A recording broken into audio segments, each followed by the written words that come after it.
devons mettre sur pied et dans un état de droit, il y a une justice indépendante.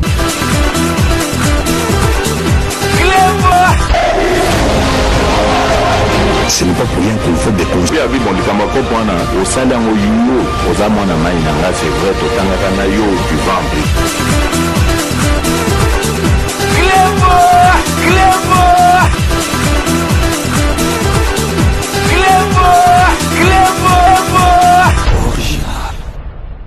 Salut et bienvenue sur clebooriginal.net. Merci de votre fidélité. 5 minutes avec César Ngadi. Tout le monde est d'accord et il en restera ainsi pendant longtemps.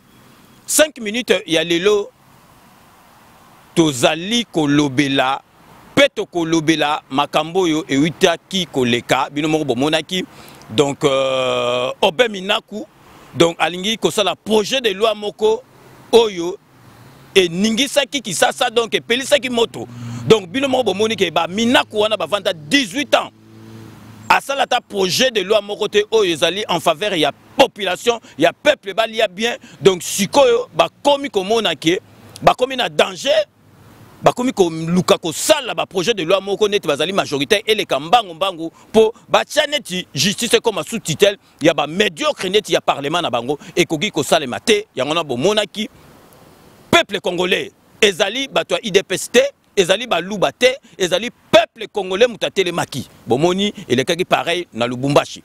Donc na Lubumbashi kuna bazali baluba bazakunate, banane bazakunate parce que opesa biso mawa toko bete la bino masolo le loto sabino toroyoka. Message ya président de la République Fachi Beton Mukonjamboka oya lobaki et puis toko yoka message oyo to décortiquer bino donc oyo ceux qui Néhémie oyo omoni ba Néhémie wana penza na elobe na elongiwana en tout cas cause à congolais yangwana kaka donc il faut recenser salama ba Néhémie wana babima wa ba Néhémie wana na ajaza nango na makamba à côté na politique tongo yebe atanda mbuti tongo zalata na CV na yemoko avant mbala moko abima dalene ya ton kanamba ye mbala moko directeur à cabinet ba Néhémie wana na l'air penza soke zayi penza ke Félix Antoine Tshisekedi na l'air wana ezra kabila te Néhémie wana sala masolo koleka kutu ba kamere. Donc tellement kaka donc azalaki na Rwandais wana donc ba yiba ko sakanate donc le loto lobela bino message à président de la République oya lobby na peuple congolais après to lobeli bino sous makamu Néhémie lobby après ba nyanga la kata mususo ya bandundu ba bimi bilongi neti ba wuti ko sakana na zelo donc bilongi moko batu moko ndike kutu ba liete ba seli bango papier ba otanga bazali ko condamner ba lobby ke batu ba kana ba oya baza peza identifier bazali batu IDPS donc li bombe bandi bino donc vraiment avant to fongola makambu surtout oyo to banda yango donc tozali ko pesa bino déjà rendez-vous des patriotes il y a samedi oyo le 27 de 14h à 16h donc rendez-vous ezali donc ça tombe bien bozomona makambo tozomona oyo na mboka na biso donc il fallait vraiment inviter azala inviter moko ya malamu invité moko pas de moindre yangwana et pesipe bien donc samedi oyo tozali na présent Chimanga Chims. Il y a IDPS Île-de-France à Koyawana, donc émission Zalaka en direct à téléphone ouvert, donc bino boya bino ni otu bozana ba question, donc parce que ça tombe bien, bah méchant autozana parce que il fallait penser tozoa la bouche autorisée, il y a IDPS à Kolobana donc message zali pour na bino samedi oyo bozala wana bo poser ba question na bino donc avant to continuer na masolo, toujours c'est la bino bande annonce il y a émission il y a samedi de 14h à 16h, rendez-vous avec les patriotes avec invité président, il y a UDPS Île-de-France, M. Chims. Bolanda, Binomoro Nabilili, bande annonce. Mon invité de ce samedi 27 juin 2020, de 14h à 16h, dans votre émission Rendez-vous des Patriotes, n'est pas des moindres, car il s'agit de M. Chims, le président de l'UDPS Île-de-France. Président, il y a UDPS, il y a Île-de-France, à cause de la invité Nanga samedi Oyo. Na émission Nabino, Rendez-vous des Patriotes, de 14h à 16h, Ezali, président, il y a UDPS Île-de-France, M. Chims. Bon, bana mboka, bana Congo, zanga wabino, nachim, nakata Paris. Bon, la Koyib Sabino qui est Namkolo Aposo, Tozala Bongo en direct avec César Ngadi, Kleboa. Invité na ngai ya samedi 27 oyo na yebike bozali ko zelaye parce que makambo zali ko leka et belé na mboka na biso na côté ya parti ya président de la République UDPS na côté ya politique en mboka oyo bomonique donc Kabund balongola qui est na assemblée en tant que première vice président et puis makambo et belé ezali ko leka na mboka na biso vraiment invité Nangai Oyo Azali présent, il y a IDPS, Île-de-France, Azali mieux placé pour répondre à la question Nabino, mieux surtout. On a collabé la Makambamboka, donc l'actualité et avec beaucoup de précision. Dans ma proposition surtout, merci beaucoup aux Zana Mituna à Bomba pour nous proposer en live dans mon colo. Merci beaucoup. Bozelate mutu abete la bino lisolo ya émission Oyo, donc ba question na bino nyo surtout bozali na yango bo poser yango donc en direct na yé moko présent il y a UDPS Île-de-France monsieur Chims a ko répondre bino sans en esquiver aucune. Donc bino Botolanda, donc ça tombe vraiment bien, donc parce que c'est menoyo tout ça n'a pas méchant qu'on s'acanate. Donc président Chim Azali vraiment bien placé, il y a qu'on répondre à la question na bino, donc bino nyo surtout ba question na bino et que ça a vraiment bienvenue. Donc vous posez nyo surtout boza nango boza la ka ba to ko marate, il y a ko marate président Chim Azali m'conjimone na kata IDPS, donc président il y a UDPS Île-de-France à Zalawana, donc de 14h à 16h, rendez-vous des patriotes, invité Nabiso, donc na 5 Nabino surtout, boza la connecter, bo poser ma question Nabino, naba numéro o mibale, bo moniwana. Donc si koyo, to bandi émission Nabiso, parce que méchant, donc, t'as la batu oyo ya FCC, batu oyo ya FCC, donc batu le kola ba Nehemi wana, il faut tout tumba bango. Nzambe limbisa biso parce que wana ezali sumu président na biso azali mwana nzambe wa sambelaka. Mais kanda oto za nango ba Nehemi bozo mona ndé na ola sabino na ba image. Nehemi wana il faut tout tumba bango neti ba kamundele. Parce que ba lingi kongote ba Nehemi wana donc ezali barrière. Donc pour un état de droit barrière pour mboka na biso se développer. Donc total na makamba Nehemi wana donc tant tozoya to bandana na message président. Bon moni message à président de la République. Bonjour, on a un message moko, on dirait qu'il y a un pays civilisé, il y a un poton de tout le monde.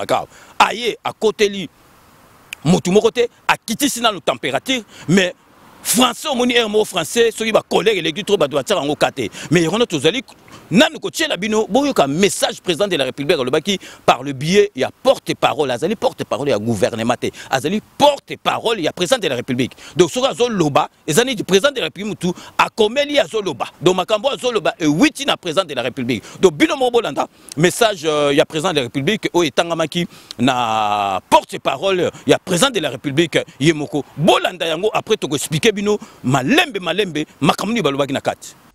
Il s'est observé ce mercredi 24 juin 2020 dans certaines villes de la République démocratique du Congo, dont Kinshasa et Lubumbashi, des manifestations populaires contre les 3 propositions de loi sur le système judiciaire congolais telles qu'initiées au niveau de l'Assemblée nationale. Son Excellence, Monsieur le Président de la République, chef de l'État, comprend cette colère du peuple, laquelle traduit l'attachement de ce dernier à un véritable état de droit. Il demande aux forces de l'ordre de prendre toutes les dispositions utiles pour prévenir et contenir en cette période d'état d'urgence ce genre de manifestation. En même temps, le chef de l'État rappelle à la classe politique congolaise de toute tendance, sa responsabilité de ne pouvoir entreprendre, surtout pendant cette période d'état d'urgence, que des initiatives tendant à privilégier en toute chose l'intérêt de la nation ainsi que la paix sociale et de s'abstenir de celles tendant à diviser le peuple ou à porter atteinte aux principes d'organisation et de fonctionnement de telles ou telles institutions de la République. Enfin, tout en respectant le droit constitutionnel de manifester, le chef de l'État condamne avec véhémence les violences et attaques perpétrées ce jour contre les personnes et leurs biens. Il en appelle ainsi au calme et au respect de la loi par tous. Fait à Kinshasa le 24 juin 2020, le cabinet du président de la République, professeur Dr Désiré Cachemire Collongé-les-Bérandes, directeur de cabinet intérimaire. Donc, Binomo Boitolanda, porte-parole et président de la République, M. Tarsis Kassongo Ndenga Lobi.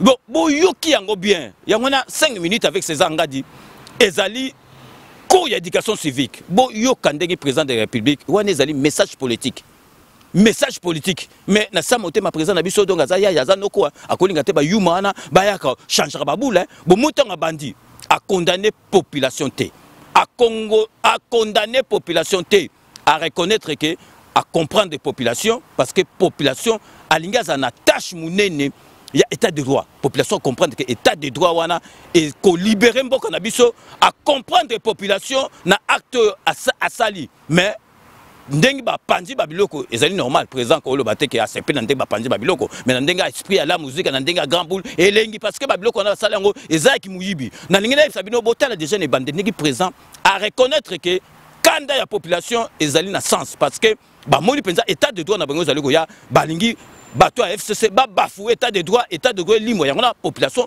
a fâché qui mabe boka déjà partiel boso ndenge président de la République à reconnaître que azo reconnaître kanda ya population parce que bakoki kotika état de droit na bango ezo ya na bilengité et bunga kabo. Son Excellence, Monsieur le Président de la République, chef de l'État, comprend cette colère du peuple, laquelle traduit l'attachement de ce dernier à un véritable état de droit. Binomo boto landandeki présent à reconnaître à lobby azo comprendre population et puis population siko azo kabi lengi état de droit yuti ko banda bongo siko bino bato FCC bo kase yango bo yoka siko na kati pour bo comprendre que présent Hermoko a lobeli batu a kebisi batu avant siko a kebisi ba parti politique au lieu qu'un esprit au monika présent za grand diplomate grand stratège a ko kebisa FCC mais azali wana zo kebisa FCC parce que ba parti musu bazana problème té a lobby bo yebaka n'importe quel parti on a une façon de parler à quoi le batek FCC mais à zolo la FCC a biboye ba que période d'autozanango ezali période mokote que bo lukaka bo salra ba makamoko ya ba loi moko oya ya pamba et koko bebi sabatu mutu et koko kotisa ba trouble na kati ya mboka donc bo yeba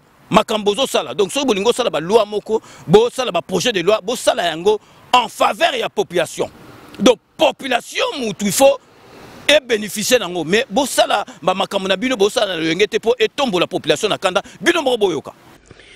En même temps, le chef de l'État rappelle à la classe politique congolaise de toute tendance sa responsabilité de ne pouvoir entreprendre, surtout pendant cette période d'état d'urgence, que des initiatives tendant à privilégier en toute chose l'intérêt de la nation ainsi que la paix sociale, et de s'abstenir de celles tendant à diviser le peuple ou à porter atteinte aux principes d'organisation et de fonctionnement de telles ou telles institutions de la République.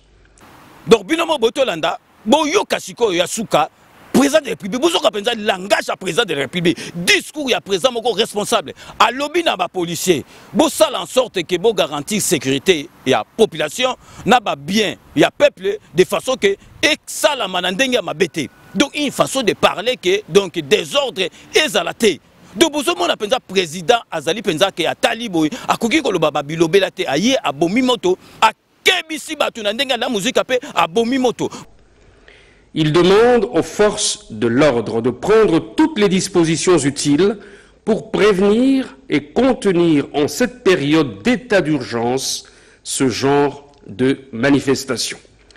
Enfin, tout en respectant le droit constitutionnel de manifester, le chef de l'État condamne avec véhémence les violences et attaques perpétrées ce jour contre les personnes et leurs biens.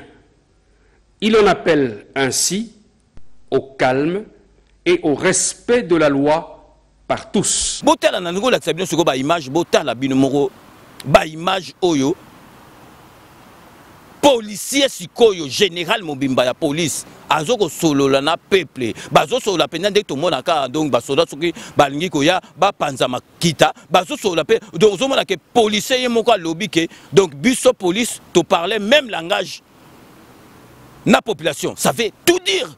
Donc c'est que bazali na sima population mais ba calmer population ba comprendre boyoka général oyo ndingi azali ko calmer peuple azo retourner ba question azali ko zonga azali général mais na l'air Kanambe même ça c'est betami donc batu ba kufa donc policier général à lobby muta kufite casse salamité mais ba solo li bien na peuple boyo kabino mo ndenge général azali ko expliquer peuple bazo retourner ba question. Dans l'évolution, depuis 5 h du matin, la justice est Mango.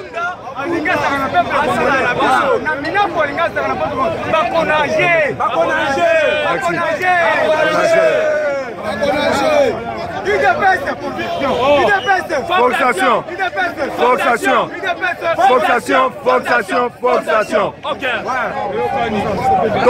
Toyoki, Bapessimino Bakashine. Bakashine Oyo, Bozo Tumba, et Utuan. Bakashine Oyo.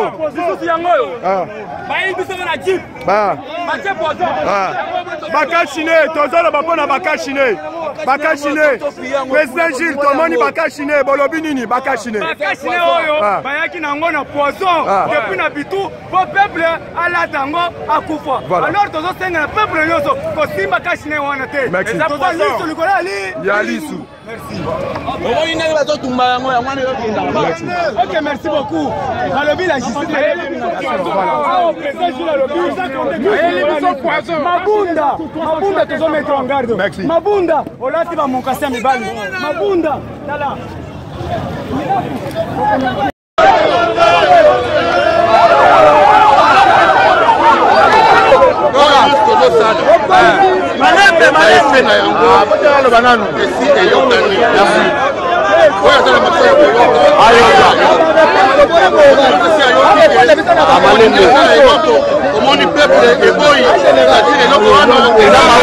Merci mon général. Il faut comprendre que le droit au destin humain, la population est yonki, et c'est fini, on le fait dans la bataille. Jobi, pas mettre à mon tour, pas pousser. Quand tu me vois tanga na quoi na ya azme, parfois il va rater que je rase na azme, après il a poussé. Au même moment pas. Alors merci mon général. S'il vous plaît mon général. Garantissez-nous que ces députés ne viendront pas siéger aujourd'hui et nous allons rentrer. Moi je vous dis parole d'honneur. Votre patience, la colis, la bandit Moussa Soda. Moi, je n'ai pas commencé le travail ici, j'ai commencé le travail en Angola. Nous savons. Hein? Moi, j'étais avec vous à Moussoumaï. J'ai travaillé 7 ans. Je connais. Aucun général peut faire 7 ans, Moussoumaï. Merci. Maintenant, c'est 7 ans. Vous avez traité les blondos dans la maison. On a garanti le bino. Qui est l'élo. Moto Kotao. Baloba. Voter. Oh, mon son non bon. Voilà. Merci.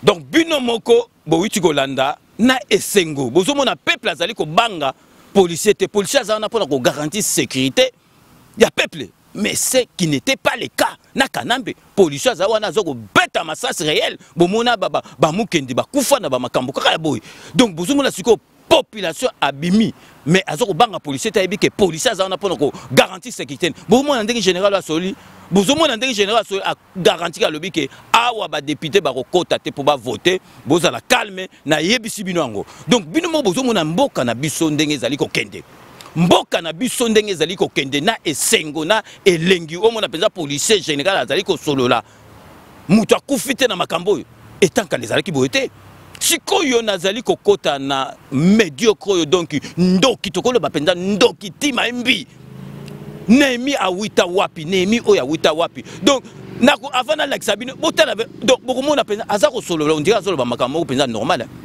Donc, na ebité sur mitou na bango, eza penza normal, ou bien ba chinois, oyo na ba indien, oyo ba tonda na mboka na biso, ou bien ba tcha bango ba. Donc, azako lo ba pe avandi azolo ba penza normal. On dirait mutu penza na inquiétude. Oh, donc ma be o bango ba sali azali ko monate. ma be oyo bango basala azali komona tazo bateke moto epeli likolo na bango mais azali koloba no ba makambo boye fesi la ma makambo biso tolinga bino bosalaki nini na 18 ans na bino bobondo ko boma bato o makambo boye soki ezoleka ezali donc erocha ba contre état na bino boye bi démocratie Némi yo yebi démocratie yo Némi yo yebi démocratie vraiment donc ezali donc vraiment peuple congolais na yebité. Donc, Batoabo Némi à cause de Congolais, il y a un recensement, il faut ça, Némi à cause de Congolais, Boutala Batoabo, au lieu de ma peuple. Donc, Makamba Sali, Balingi justice, ceux qui Bakati, et il y a quoi, na parlement est décidé, et au-dessus de la justice, c'est ça, Némi Obima Wapi, Némi Ozaline Doki, Némi Nazong Selibino, Némi, il faut tout Tumba Bango, Dingozo Monato, Tumbi Bango Penda, Neti Kamundele, Neti Kabri. To bois qui bango prépare balion baliata donc misuni grillé donc nazo comprendre beaucoup kaka donc message ezana kanda ko sakana zo pesa batu kanda bokanda ngi Némi azolo on dit azolo ba makamba solo on dit azolo ba makambo penza sérieux boyo kai o ya lobby donc na makambo elekaki donc le 24 donc bango faute na bango ye azoma na faute ezana bango te donc faute ezali na côté il y a peuple na côté il y a UDPS na côté ceux qui donc mais vraiment est-ce que ezali normal vraiment en tout cas pour comme libo mais à volonté bolanda bino moko Némi makamba zali koloba. Si certaines personnes avec leur groupe de militants au contraire eux doivent se substituer à la population et pour dicter, n'est-ce pas, leur volonté à tout le monde. Vous parlez de 5 000, vous imaginez, qui vont dicter leur volonté à 90 millions de Congolais. Et vous dites que nous allons rester toujours en démocratie. Alors de pourquoi? C'est une notion dangereuse, très dangereuse. Il ne faut pas être complexé d'être minoritaire dans un pays ou dans un parlement. Il ne faut pas être complexé. Et surtout quand vous levez l'option d'aller en coalition avec une force majoritaire. Mais alors utilisez ces mécanismes-là de coalition pour que votre volonté soit prise en compte. Mais pas vous, minoritaires, vous voulez imposer votre volonté à la majorité. Ça ne marchera pas. Vu l'ampleur des dégâts causés par ces violences répétées dans les périmètres du palais du peuple, Némi Moulania lâche. Ceux qui pensent avoir le monopole du désordre et de la violence, il faut qu'ils sachent qu'on sait toujours comment ça commence. On ne sait jamais comment ça se termine. Alors pourquoi, alors qu'on attend d'eux qu'ils exercent le pouvoir qui leur est conféré par la Constitution et consorts, doivent-ils se laisser aller vers une politique de terre brûlée? Pourquoi? Très déçu, le coordonnateur en appelle les autorités du pays à mettre fin au désordre de la rue et à s'occuper des problèmes essentiels de Congolais. Et c'est comme ça que nous avons rappelé la fois passée, depuis 60, toutes les tentatives allant dans le sens de brimer la majorité parlementaire ou le Parlement tout court ont été à l'origine de la déstabilisation de ce pays. Il faut que ça s'arrête. On n'en a pas raison. Enfin, pour Némi Moulania, la voie de la sagesse optée au niveau de la coalition n'est pas une faiblesse. Il est impérieux, a-t-il insisté, que les membres de la dite coalition regardent dans la même direction pour protéger la démocratie. Responsabilité oblige. Donc, Binomo Boyoki, est-ce que vraiment, Congolais, ou Azali Penza Congolais, Alingi, Mboka nae, akoko tenir discours. Donc Némi Azali Koloba, en tout cas vraiment na habité. Azali Koloba comme si rien n'était, on dirait ba ebidi kamba salité. Donc pour nae makambo na basalaki ezali normal. Donc sikoyo, donc projet de loi wana oyo mina kwa sali, pour na bango ezali bien, donc il fallait ba garantie moko boye parce que donc justice moutezu décision. Est-ce que justice c'est une décision président de la République moutezu décision? Justice c'est la séparation à pouvoir na justice c'est ali kutuana te siko justice c'est une décision justice c'est au-dessus même à président de la République de la République yemora loba kut azali likolo ya justice te siko bino justice akati likambo par rapport à banquette na bango nani siko justice akati likambo justice donc musala nango yozasu te donc il faut ba député o ba medio kapamba pamba bazola 4800 ba singa isu ba bakisela bango 2000 au moment où basala ke le côté mais Némi n'habitez vous ma Némi est-ce que vous êtes normal Némi, est-ce que vous êtes Congolais? Est-ce que vous avez pas normal dans tout?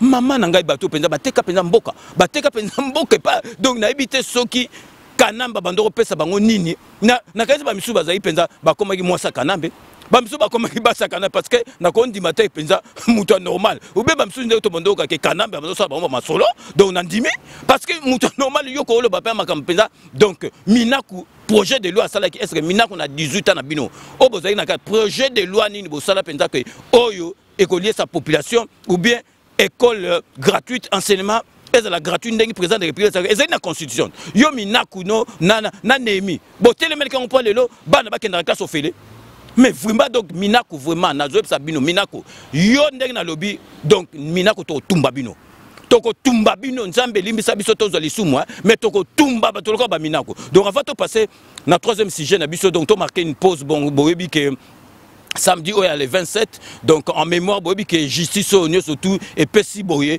to monique donc verdict ya suka ba caméra ba 20 ans mais to bossa na teke na kata masolo ana juge munene wa bandaki masolo ana juge Raphaël Yani akufa donc yangona pour vraiment na ko commémorer to bossa na yete yango wana donc président Papicho Chamala donc il y a Congo fort na ba ninga mususu ya ba association mususu na ba congolais surtout to ko rendre penza hommage donc samedi de 14h à partir de 14h na parvi à Trocadéro wana donc place à justice penza zalaka donc to ya on a bisonyo tout rozala wana pour vraiment to bossana juge na bisote o akufa parce que boye baraka akufi likolo ya masolo oyo ya kamere donc ba betaille na mutu soki basala ki ndenge ni makambo na pe yango na faut ka batala yango donc juge azalaki na bani to bite ndenga kufa ba betaille botopsie loba donc na ba biloko mo ba poison na kata nzoto donc to koki ko bossa na ye jamais donc yango na donc rendez-vous bisonyo surtout donc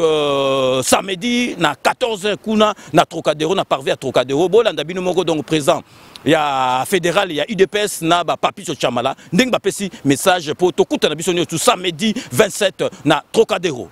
Bana Congo mbote na bino nyonso bana diaspora toye lelo kobenga bino nyonso toya tosangana mpona tokokolela ensemble juge Yani oyo akufi na kati na biso ezali mawa mingi to perdre comme ça un élément important na kati ya Congo na domaine ya justice mais nzambe ye moko apesaki nzambe ye moko azwi toyebi mpona nini akufi te mais biso tobosani ye te fo tokanisa ye tokanisa mpe baye banso bakufi mpona Congo na kata coronavirus oyo alors yango wana mpona yango tokokuta na biso nyonso tu na parvis ya droit de l'homme le 27 samedi oyo ezoya tokuta na biso na 14h mpo tokoka ensemble kolela bango soki tozali ensemble unis nous sommes très forts et plus forts que jamais ensemble nous sommes plus forts que jamais et nous réussirons merci.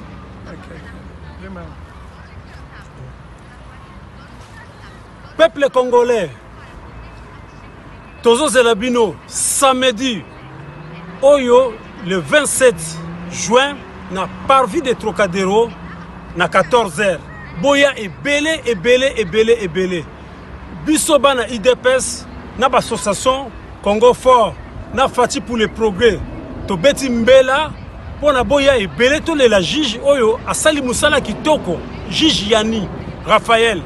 Oyo apesi le kumu ya justice na biso na monde entier balandi partout dans le monde États-Unis Europe tout ba sepela ki na procès wana oyo ya Kamel vraiment balobi que justice na bino maintenant bravo nous sommes ravis de votre justice ça portait les fruits alors boye belé pour la to sunga bango parce que même ba juge mususu bazali en danger boya to sunga bango to réconforter bango pona to pesa bango susu makasi pona ba jugement mususu ekoya po miyibi bazali nanu basilité oyo bakangi ya liboso mais to lingi mulongo ya sombo donc boya noki rapide le 27 pour to sunga bango to pesa bango makasi et puis to réconforter bango merci.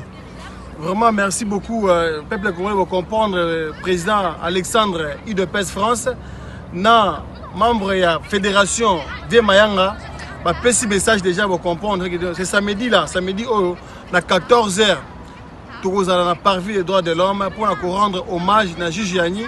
Puis nous avons tout nous sur la présidence wana pour rendre hommage à Bango, pour soutenir l'état de droit. Depuis il y a quelque chose, peut-être au moment du jugement et où les semaines passées, oyo ba condamnation bimi donc biso mutabandaki masolo za juge ya Niwana ni mutabandaki nango ba autopsie bimi kezaki voilà empoisonnement donc biso to soutenir peko honorer mémoire na ye samedi oyo peko zala oyo to benga ko sangisa congolais nyoso tout na oyo ezo bengisa biso ni babe ni justice to sengi unité ezala ozala moluba moswahili mungala mukongo biso tout toza bana mutu moko donc c'est un message fort que ce samedi ne restez pas à la maison, venez nombreux tous ensemble pour que nous puissions d'abord célébrer aussi le début de l'état de droit. Donc il y a plein de choses à faire. Venez samedi ensemble, IDPS, Congo Fort, association surtout dans Paris. Tous à la wana, tous les Mokozamboka. Merci. Ce président va conclure. Oui. En tout cas, et c'est un mieux dans le thème et vous allez encore plus fort, surtout surtout le samedi pour na tout le monde qui Congo na biso mokote. Mutu mokote na kati na biso akolo bakia ko bongisa Congo ko bonga so biso no ensemble. Ensemble unis, de Congo telemi Congo bongi Congo continue à marcher comme tel. Yango na ko senga bino bozala mais boke boye belé pour na to ko kanisa ba juge na biso to fortune on est baninga ba lobia wa to ko rappeler pour mettre en place avec autres angwana le début de l'état de droit. Okay. Merci. L'état de droit en marche. L'état de droit en marche. L'état de droit au Congo en marche. Merci beaucoup. Donc rendez-vous Ndengi Boitolanda, donc rendez-vous est allé samedi à partir de 14h dans Parvis, il y a Trocadéro, donc tous à la on a pour la mémoire il y a juge Nabiso Raphaël Yanito Bossana été donc vraiment to sengi na bato et belé boya wana vraiment toyana parce que tokoki ko bossana mutu oya kufi likolo ya procédé sikoyo avana kota na ba zoba oyo na ebseki bino basali message ba komeli bango o soki donc bato bandundu soki ba jeunesse soki ya grand bandundu o bazolo ba makamoko ezanga tina avana kota kuna na ningi na loba parce que ba msuba kansaka sezanga di jalelo kaka ata Félix asali mabelo bakate na ningi na loba biso soki mutu asali mabe ezana côté ya lamuka to lobango sikoyo yo neemi ozali ko loba ke bato basala ki ona ba woyo wana bazali donc bato IDPS donc président IDPS mutu atindi bango sikoyo Lamuka, Fayulu, Mbemba, Katumbi, Namuzitu, basali déclaration balobike donc projet de loi Oyo, Minaku Banengo Gocha, ezali contre démocratie. Ezali pour eboma démocratie. Est-ce que Batouana basali Bato IDPS? Na tuni bino bato basali ya Lamuka na basali ba déclaration. Basali bato IDPS. Mais pour dire que bino bolingi bo contre salibabe moko na IDPS ezali IDPS c'était ezali population ya Congo peuple congolais mutu alingi makambo wana te bato bayaki wana basaka ba woya te est-ce bato bayaki wana basaka bato ba moto obonaki bato musu bayana makolo ba oki mambangu te bozo siko bozo cataloguer bato donc wewa puna bino wewa nyoso azali mutu IDPS wewa nyoso azali mutu IDPS na esi bino te Katumbi Fayulu Mbemba Muzitu Balobi bazali contre projet de loi ndengwana ezali projet de loi moro et koki ko sala maté ezali contre démocratie. Est-ce que bango baza bato IDPS botika to ebisagite ezali parce que basi babandi ko convoquer bino. Donc masolo oyo ya aéroport masolo oyo ya bula nini wana oyo ya ferme wana donc ça soko ba combien de millions basi ba convoquer bino kuna donc bazo mandat de comparaison ça déjà kuna bozo que ne ko comparaître. Yangona siko pesa bino liboma bomo déjà que mutukuta zali na président de la République azu 20 yangona mutu sali bino nyo surtout yangona bokomi ko banga bocha ba garde-fou ni justice ça musala garde-fou ni bosala est-ce que bato la muka baza bato IDPS le losogi e fayu la seli makama malam de toloba tolobi yango est-ce que tolobi que fayu la seli makama mabe mais peuple congolais mutu alamuki peuple congolais alingi makambo kalate peuple congolais a changé peuple congolais alingi a vivre donc état de droit na justice ndenge salama. Donc, si vous avez dit Sabino, vous avez dit que pas de motema. Ba jeune, ceux qui sont disant ba jeune bilongo ba jeune té. Donc ba jeune ceux qui a grand lac il y a bandundu ba lobby que donc bateau tout ba yaki wana ezali bato IDPS ba woyo wana bazali bato IDPS bazali ko regretter ba bien oyo ba panzi ya minaku na donc ya ndé kimbuta bango ba benga ceux qui ya kimbuta ceux qui donc babiloko esibino bozakuna bino bandako na bokota bango Bandaku wana bino soki bato grand lac soki ya bandundu bokota bandaku wana est-ce que biloko bapanzi wana na mbongo oyo minako yiba na André Kimbuta bino mo bobenge ya Kimbuta tala na makam est-ce que mbongo bango ba yiba e kokona biloko ba bebsi wana bozo regretter na ba bien wana malaki ba bien wana ya peuple congolais na mbongo peuple congolais bozali pe ko bima pe bobimi tala na babilongi na bilongi dire batu mo ba to saka na poto donc bozo ya ona pe donc tozali ko regretter biso banani na bandundu ko na so na idiofa yena na tongela binoni asala 18 ayiba mbongo atongela binoni na bandundu na kutu courant zate ba hotel malunga ezate batongela binoni boye bateli bino papier bozali ko tanga makambo neti bato mabomba moko boye do tala bino nzambe donc bino penza ezali soni moi à votre place j'aurais honte bozo ya soki banini Kimbuta mbongo bayiba na ba minako mbongo bayiba na biloko bapanzi wana est-ce que ekokani na yango mais ezali passe na maona motema boka ka déclaration na bango na tila bino boka bino déclaration na bino donc ezo pesa bato na nausée boka bino mo déclaration ya bazoba o soki bato wapi o soki ya idio façon kani bazo regretter ba bien ni nango bango bazala ba bien ba wuta na ba bien eza ba bien moko ya mbonga muyibi bolanda makambo balobi bango.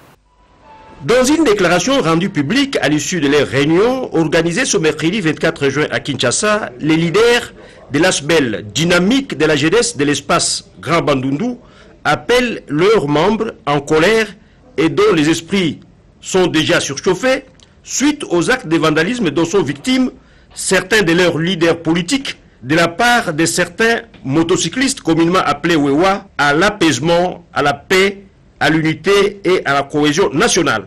Nous, jeunesse de la province du Grand Bandundu, dénonçons avec force l'agression de la résidence de notre grand leader, l'honorable Aubin Minaku Njalanjoko, ainsi que Ya André Kimbuta, par le Wewa militant bien identifié de l'IDPS, qui répondait à l'appel lancé par leur secrétaire général contre notre élu du Diofa, qui, dans ses attributions, a présenté des propositions de loi à l'Assemblée nationale.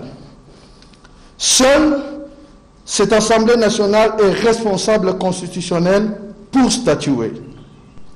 En ce moment où le chef de l'État nous appelle et nous interpelle à une cohésion nationale, nous, jeunesse du Grand Bandundu, constatons avec regret le sabotage de cette interpellation.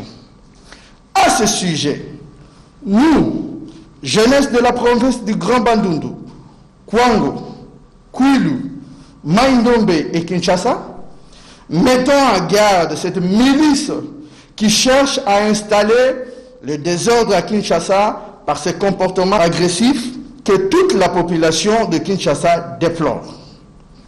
Nous interpellons les autorités nationales et provinciales de prendre en urgence des mesures pour mettre fin à ces comportements dangereux. La jeunesse du Grand Bandundu exhorte sa population présente à Kinshasa et ailleurs au calme et à éviter de tomber dans les provocations. Vraiment, Congolais, Munguna naika Congolais.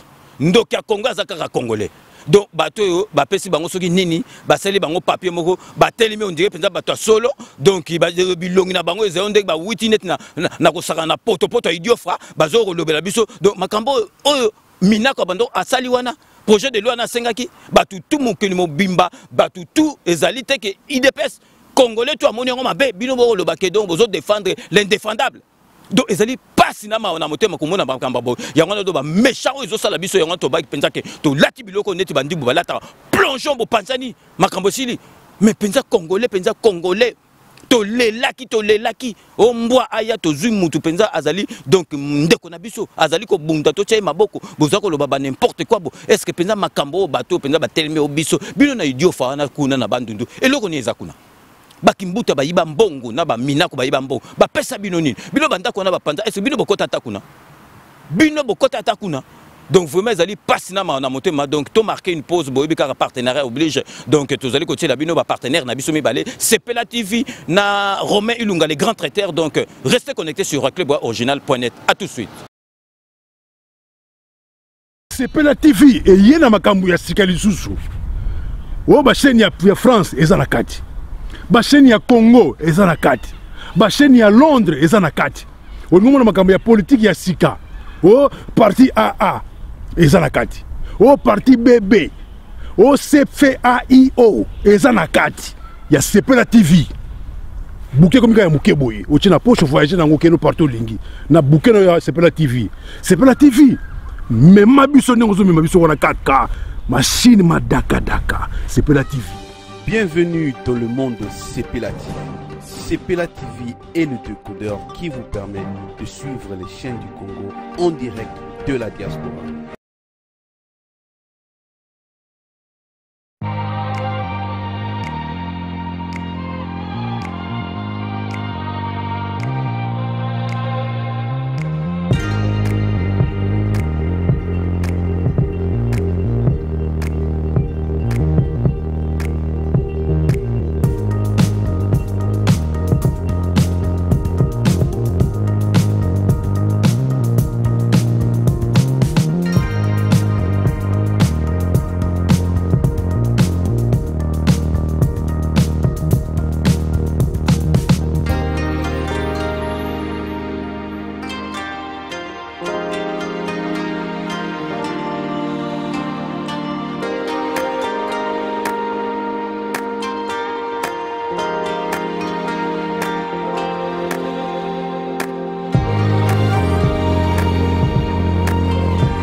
Rome C20, service traiteur, organisateur d'événements, allant du cocktail en passant par les akouskis et le traiteur qu'il faut.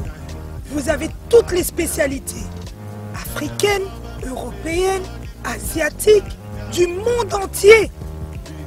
Quel goût, quelle perfection, quelle propreté. La dégustation est au rendez-vous grâce à Rome C20.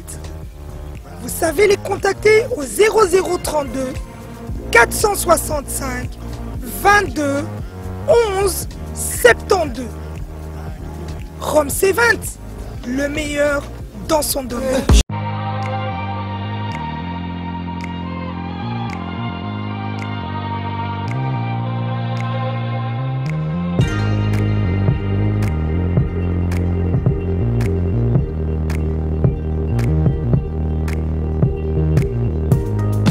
Donc, Binomo Botolanda, partenaire, partenaire éternel. Donc, Romain Lunga, les grands traiteurs, la mobilité géographique en Belgique, mais à se déplacer partout, place Bobengaye, Bobengaye, carnet de commandes déjà rempli, Bobengaye de la part, il y a César Ngadi 5 minutes avec César Ngadi, donc, prix Penza Malam, et puis, donc, décoder Nabiso, Yaban Mboka, Yamuke, Ochi na poche, au Tamboli, et Sika, Nyo surtout aux Ali, Ochi, au Tali. Bilingue ya Sepela TV. Donc nalingi penza bo skizo moni nde toza likolo boye eza makambo otokolo bango na sete do boka zate ke tozo partager to komo sala makambo ba en to lia bino to bo non ezali donc message à NT parce que batuana balingi bonheur ya peuple congolais te ba dollar et matikuna batu bazo lela ke e kitabanini bani bino bozoli ko Sepela batuana ezali neti donc tozo sala mais ezali réciprocité.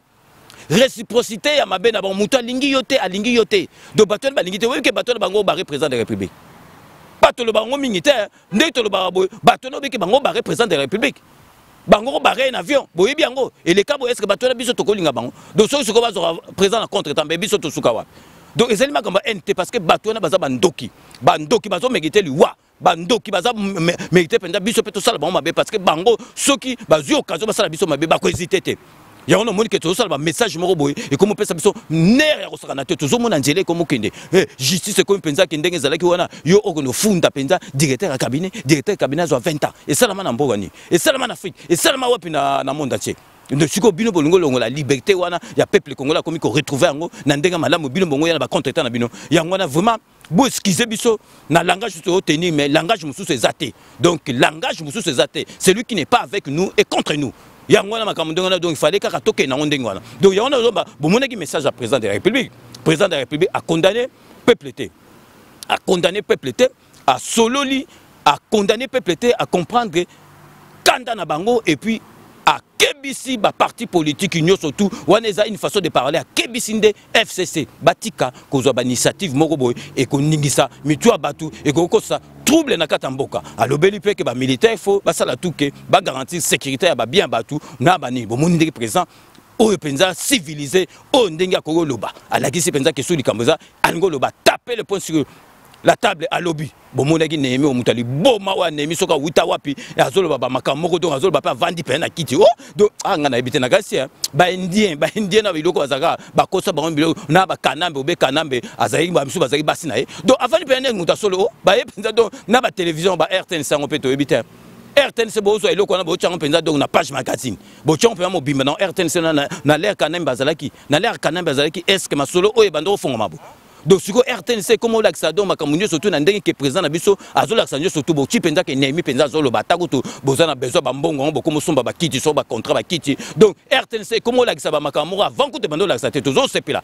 Et comme démocratie, mais RTNC, il faut pas la. Donc vraiment Néhémie azali bateau Néhémie de tozo ba il faut ba tumbama. Donc celui kanamba zuma solo na mbutu pe na dikosi bateau na ba kubikate. Après to like ça bino bomoni bateau abandundu na ebita idiot fa nzambe ba bien oyo bino bozo beta tolo bozo regete ba bien ona ba kimbuta na ba minako ba somba na mbongani. Ba somba na bino bokota kuna. Na idiot fa na bino ba sala bino nini. Donc ezali vraiment pas sinama na motema donc yango na le penza to ko tika makambo nde onte déjà mikolo de tout ça ba méchant. Donc tout ça là méchant donc tous allez profiter quand même pour tous s'excuser émission ya lobby ya live bon mon ndenge kataneke zaki na souci moko technique comme la biso donc ba singa moko katanaki il est temps de reprendre tout ça donc tout peut se penser biscuit to kuta na bino susu lobby vendredi à partir il y a 21h donc tout ça na bino live ndenge to mesana donc to comme ina souka ya masolo na biso lelo donc ndenge na baka je vous laisse les soins d'en tirer vos conclusions et de me faire parvenir vos commentaires comme d'ailleurs vous en avez l'habitude de faire donc je reste toujours friand comme d'habitude de vos suggestions critiques donc observations. N'hésitez pas à me les faire remonter sur notre compte YouTube ainsi que sur notre site internet cleboaoriginal.com. Boebikaso na komina souka base ya ngonde makambu base mute comme ça président de la République président donc Genève base kebise à Betichita Sima ya on a biso base peto yo que la base ba yo que la rombo mona présent ce qui peuple lobby ayo que la peuple parce que c'est comme ça donc torobanda ba remerciement na biso donc les États-Unis d'Amérique toko bossa na les États-Unis d'Amérique Richard Mbuluku azala les États-Unis d'Amérique Richard Mbuluku soki kaka émission koti à Zuangomba la moura petit titre ne muzo ati commentaire donc à Panti yango donc Richard Mbuluku donc vraiment merci tozali comme on a pensé tozali na sima il y a 5 minutes bateau tout ba lingaka 5 minutes bazali pensa ba patriote nene vraiment Richard Mbuluku merci à trop na fidélité no na 5 minutes avec César Ngadi siko tokei na kati ya kisasa pona kopesa mbote na Willy Panzu petit nanga Willy Panzu en tout cas vraiment et pesa ngese ngobele do repartir kisasa zo lande émission vient na yo 5 minutes en live zo intervenir donc vraiment et ça un plaisir à tourner mon capitaine dans la musique mais aza toujours na katia vienne donc Willy Panzu merci à trop na fidélité no na 5 minutes avec César Ngadi tokei siko na katia London City pour na repesa José Kana ki kakamene bambote belé José Kana ki kakamene bambote belé maître Wera Mukuna donc bambote belé maître Omwambe mais Mwambe bimara pamba te loba ulukango donc maître Wera Mukuna merci à trop na fidélité no na 5 minutes avec César Ngadi ndenge pe intervenera na émission na yo il y a 5 minutes et puis vraiment trop sanate maître Raja Moulé, maître Raja Moulé, merci à trop na fidélité no na 5 minutes avec César Ngadi. Tokei siko na kati melin pour na repesa mbote na président ya bana lemba président ya bana lemba donc Francis Elanga na mosine nene makumbu donc merci à trop na fidélité na bino na 5 minutes avec César Ngadi. Torobo ça toujours na kati ya melin pour na repesa donc Mama Amena merci à trop na fidélité no na 5 minutes avec César Ngadi toujours na kati ya melin torosi sakuna na melin pour na repesa petit na biso Gigi Chibangu pire petit vient aye Gigi Chibangu pire petit ya lolo chwami donc yo penza tokoko bossa na yo jamais na ba acte belé soto lobi yango et kopesa biso susu ba mawana motema donc Gigi Chibangu merci à trop na fidélité no na 5 minutes avec César Ngadi tokopesa mbote na Kisasa donc na Guilhem Massa petit frère propre Guilhem Massa zali na Tunisie siko akoma na Kisasa zali ko konyeka musala na ye ya Sima Fachi donc Guilhem Massa merci na fidélité no na 5 minutes avec César Ngadi tokei na kati ya Canada pour na repesa le combattant Roger Le seul combattant qui nous reste, c'est le combattant Roger. Merci à trop. Nanyo surtout au Salara pour na Kati ya groupe P na 5 minutes avec César Ngatoro Sugisa. Na Kati ya Kisasa parce que association Moza na Kisasa ils na Kati ya Lille mais Kita na Kisasa ça fait déjà plus de 6 mois donc association Liboke. Association Liboke merci Nanyo surtout bo Salara pour na mboka na bino bozali bana bakoto mais bozonga kuna. Donc vraiment merci à trop na nyoso tout bosalaka pour na mboka na bino vraiment ils allaient exemple à suivre. Donc c'est ainsi que s'achève ces 5 minutes avec César Ngadi. Merci de l'avoir suivi. Cette émission a été réalisée par le grand réalisateur Yalolo Chouami assisté de Doudou Chouami Doudoulé. Nous allons nous retrouver avec grand plaisir dans 24 heures pour un nouveau numéro. D'ici là, portez-vous bien et à très bientôt. N'oubliez pas, tout le monde est d'accord et il en restera ainsi pendant longtemps. Kanambe na batunon de ngozotinda parce que qui ne dit mon consent au vanda gagné parce que yom totinda rabango yebaka ke kanambe ozo ma solo na mbuchu pena dukosi abu piato vandinier na mboko na biso. À très bientôt.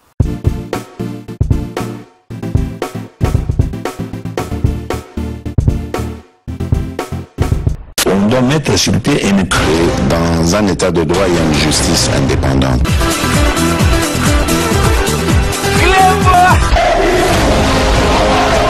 Ce n'est pas pour rien qu'il faut des conseils. Avec mon Likamako, au salaire au Yuyo, aux amants à Maïnanga, c'est vrai, au Tangarana, du ventre.